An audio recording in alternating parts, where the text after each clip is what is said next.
The Guinness World Records officially lists the Commodore 64 as the best-selling desktop computer model of all time. Not one of the best, the best.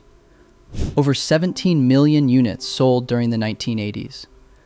Photographs from Christmas mornings that decade show children unwrapping that unmistakable brown keyboard in living rooms from Ohio to Ontario.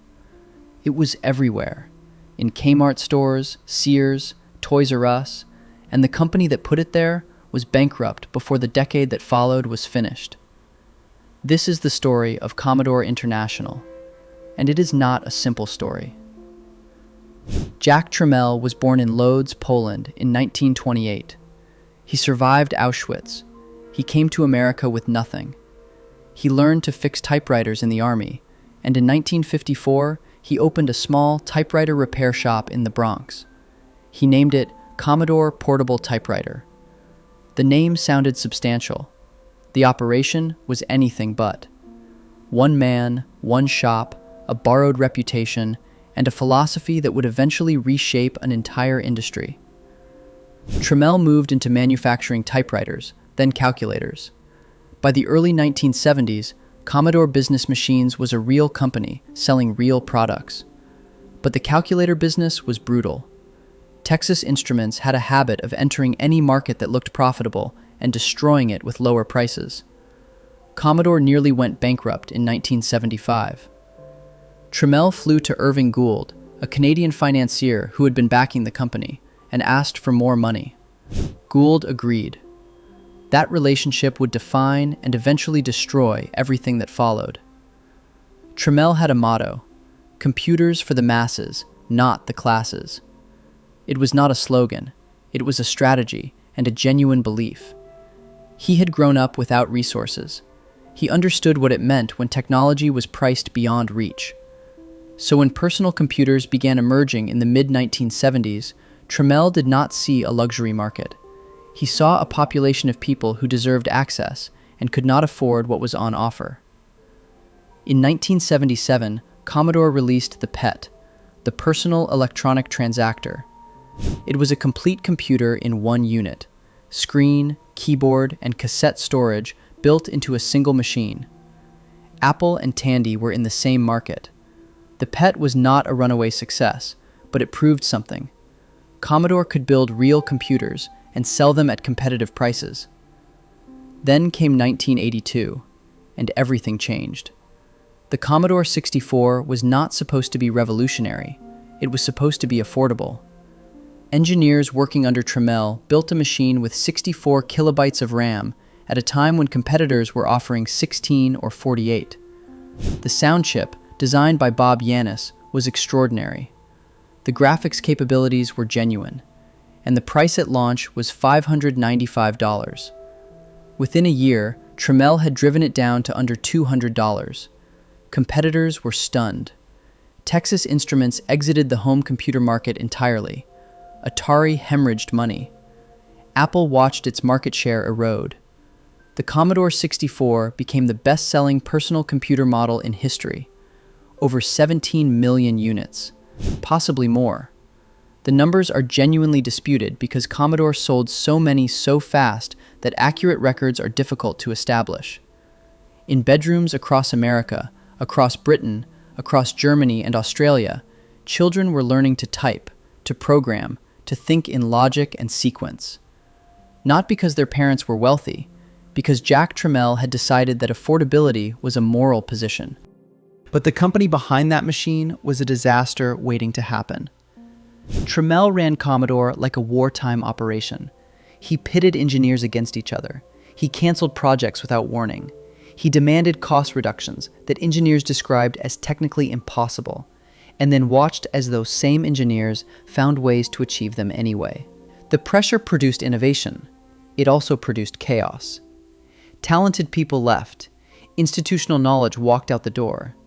Departments that should have communicated operated in silos. The company that was winning the market was simultaneously consuming itself from the inside. In January 1984, Jack Tramiel resigned. The details have never been fully explained. The relationship between Tramiel and Irving Gould had deteriorated beyond repair. There were disputes over compensation, over control, over the direction of the company. Whatever the specific cause, the result was unambiguous. The man who had built Commodore, who had defined its philosophy and driven its success, was gone. What followed was a company that no longer understood what it was supposed to be. Gould brought in a series of executives who tried to steer a ship they had not built and did not fully understand. The engineering culture that Trammell had maintained through sheer force of personality began to fragment. Projects took longer, costs rose. The discipline that had allowed Commodore to undercut every competitor in the market slowly dissolved. In 1985, Commodore acquired Amiga Corporation and released the Amiga 1000. The machine was extraordinary, genuinely technically extraordinary. Multitasking operating system, preemptive processing, graphics and audio capabilities that left competitors standing still. Developers who worked with it described it as years ahead of what IBM and Apple were offering. The launch event featured Andy Warhol creating a digital portrait of Debbie Harry on stage. The future was right there, visible and tangible. Commodore marketed it like a home entertainment device. That decision, or that failure to make a decision, haunts every discussion of the Amiga to this day. Apple understood that it was selling a lifestyle and a creative tool, and priced accordingly.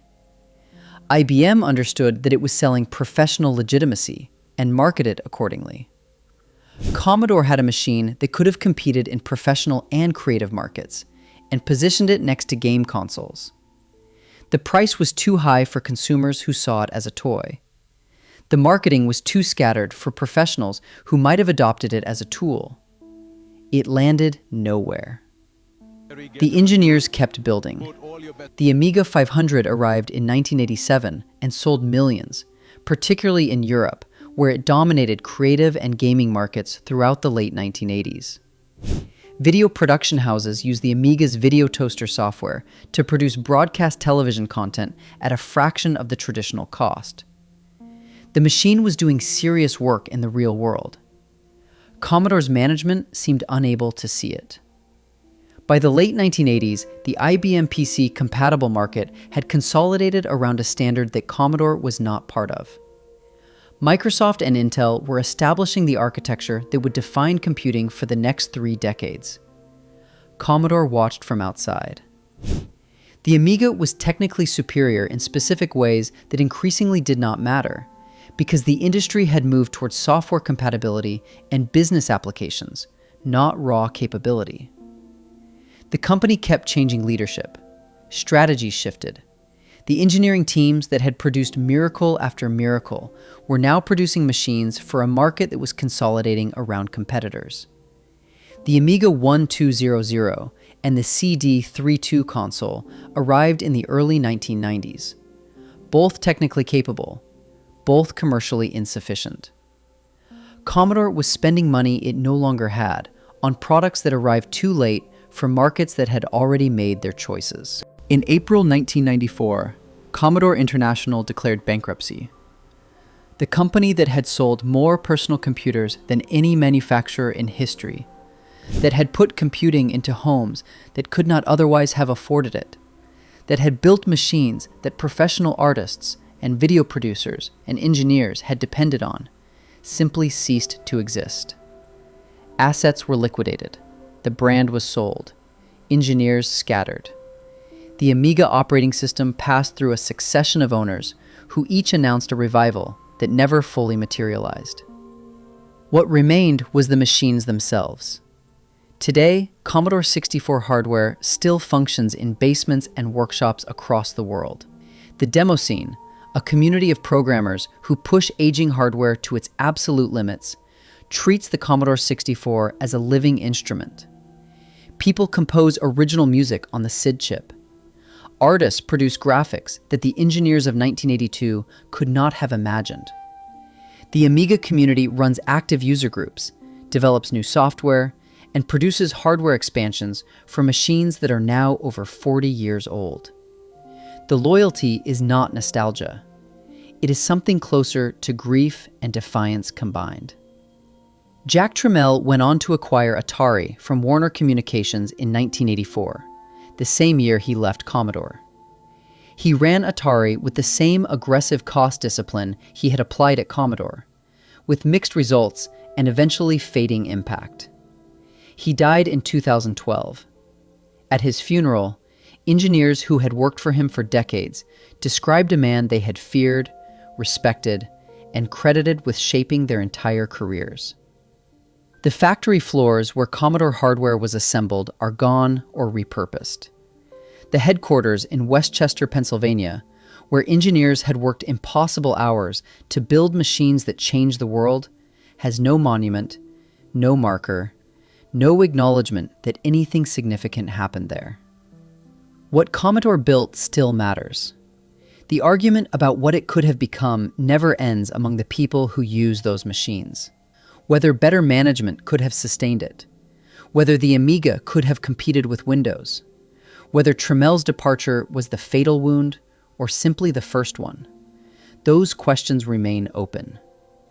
That brown keyboard and beige shell changed who got to use a computer. It changed who got to learn. It changed who got to participate in the future that was coming, whether anyone was ready or not.